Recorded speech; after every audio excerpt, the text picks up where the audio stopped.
আসসালামু আলাইকুম, welcome back to striving couple channel. আজকের থেকে আমরা আমার ভাইয়ের বিয়ে শপিং শুরু করছি। এটার জন্য বাসার জন্য কিছু কেনাকাটা করব। তো এই যে আমরা ফার্স্টে শপিং শুরু করছি পর্দা কেনা দিয়ে। তো বাসারটা যেহেতু নতুন বউ আসবে, বাসায় একটা ডেকোরেশনের ব্যাপার আছে, তাই আমরা ফার্স্টে পর্দা কিনতে আসি। এই পর্দাটা একদম পারফেক্ট আমাদের সাইজ মতো ছিল রেডি করা।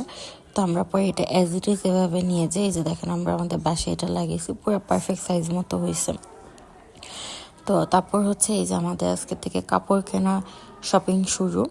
তো এই যে আমরা বসুন্ধরা থেকে রওনা দিলাম। এখান থেকে আমরা ফার্স্টে আমার ভাইয়ের বউর বাসায় যাব, তারপরে ওখান থেকে আমরা শপিং শুরু করব। তো আজকে একটা মজার জিনিস হয়েছে কি, আমরা যখন আমার ভাইয়ের বউকে পিক করছি, তো ওখানে আমার ভাইয়ের বউ বলতেছিল যে আমরা তো এখান থেকে মেট্রো রেল দিয়ে চলে যেতে পারি, তাহলে আমরা তাড়াতাড়ি যাব।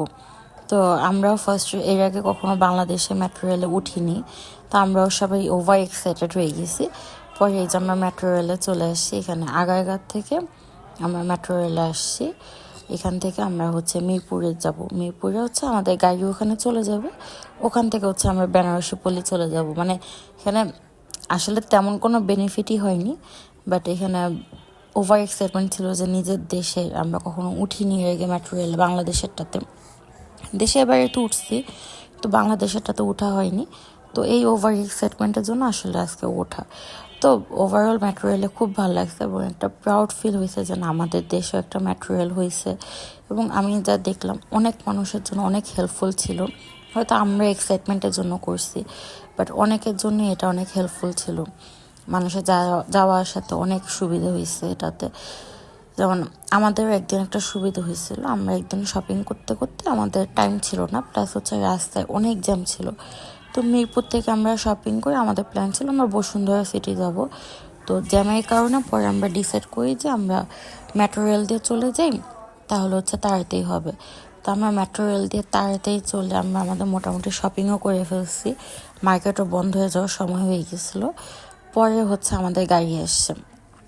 তো মেট্রো রেল হওয়াতে এই একটা প্লাস পয়েন্ট ছিল যে জ্যামে বসে থাকা লাগলো না, নাহলে তো আবার আমাদের আরেকদিন দৌড়াদৌড়ি করা লাগতো। তো এই যে বেনারসি পল্লী আমরা চলে আসছি। তো এখানে আমরা ফার্স্টে যে দুইটা দোকানে গেছি, এই দুইটা দোকানে এক্সপিরিয়েন্স একদম বাজে ছিল। আমি তো লিটারেলি ঝগড়া করছি এদের সাথে। আর আমাকে কি উল্টা পুল্টা কথা বললে আমার কাছে ভালো লাগে না, আমি ঝগড়াঝাটি করা শুরু করে দিই। তো এই যে আমরা বিয়ের শাড়ি দেখতেছিলাম, মানে ব্রাইডের শাড়ি যেটা।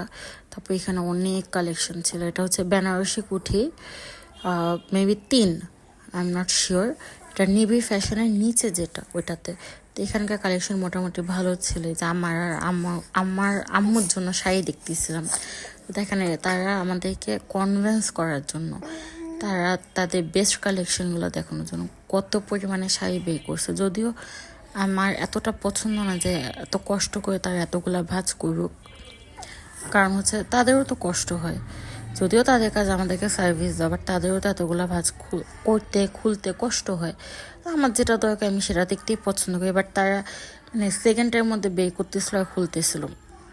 তো এই যে আমরা আমার ভাইয়ের শেরওয়ানি দেখতে এসে আমার ভাই এখানে বলতেছিল আমাকে দেখতে কেমন যেন আজব আজব লাগতেছিল। তো ওই কথা শুনে আমরা সবাই হাসাহাসি করতেছিলাম যে বিয়েতে তো সবাই এটাই পরতে হয়, বিয়েতে কম বেশি সবাই শেরওয়ানি পরে, তো এটা তো পরতেই হবে। তারপরে এই যে আমি আমার জন্য এই গাউনটা একটা ডলে পরানো ছিল, দেখে ভালো লাগছিল, বাট আমি কখন আসলে এই কালারটা পরিনি, তাই আমি কনফিউজ ছিলাম যে আসলে নিব কি নিব না। পরে সবার রিকোয়েস্টে আমি গাউনটা নিয়ে নিই। যদিও আমার ইচ্ছা ছিল রিসেপশনে আমি একটু লাইট কালার পরবো, বাট আসলে তা করা হলো না। পরে এই যে আমরা এখানে বসুন্ধরা সিটি চলে আসছি, যেটা বললাম যে আমরা মেট্রো রেলে করে বসুন্ধরা সিটি চলে আসছিলাম। তো এখান থেকে আমরা আমাদের না অ্যাকচুয়ালি ব্রাইডের স্যান্ডেলগুলো দেখতেছিলাম। তো আর তারপর এই যে আমার ভাইয়ের সবচেয়ে ডিফিকাল্ট কাজ ছিল আমার ভাইয়ের স্যুট কেনা।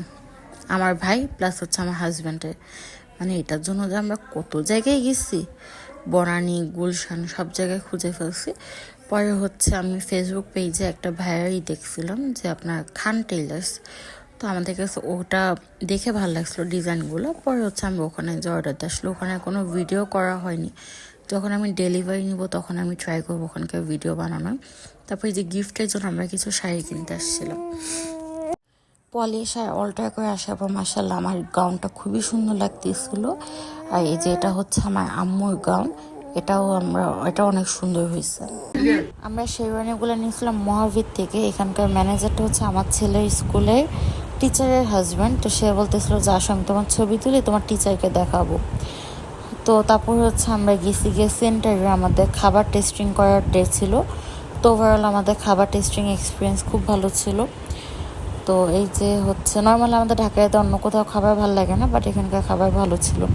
তারপর এই যে আমরা ডালাগুলো সাজানোর প্রিপারেশন নিয়ে নিচ্ছি, যে আমরা ডালাগুলো সব প্যাকেট করে ফেলি, কারণ নাহলে ড্রেসগুলো এইভাবে থাকতে থাকতে নষ্ট হয়ে যাওয়ার পসিবিলিটি থাকে। আর আমি আসলে কাবিনের সময় ডল সাজিয়েছিলাম, এবার আসলে ডলটা সাজাইনি, এবার এভাবে নর্মালভাবে সিম্পলি করে ফেলছি। আর আমরা এখনও কী বলে স্যুট এখনও ডেলিভারি নেইনি। তো ইনশাল্লাহ স্যুটগুলোর আমি ভিডিও অবশ্যই করব এবং সেই ভাইয়ার দোকানটার আমি ভিডিও অবশ্যই করব, এবং আপনাদের কাছে রিকোয়েস্ট থাকবে আপনার সেই ভাইয়ার দোকান অবশ্যই একবার হলেও ভিজিট করবেন। তো সেটা আমি আবার পরে দেখাবো আপনাদেরকে। এই হচ্ছে ভাইয়ার শপটা, ছোট্ট একটা শপ। ভাইয়ার কাজ খুব ভালো, আপনারা অবশ্যই স্যাটিসফাইড হবেন।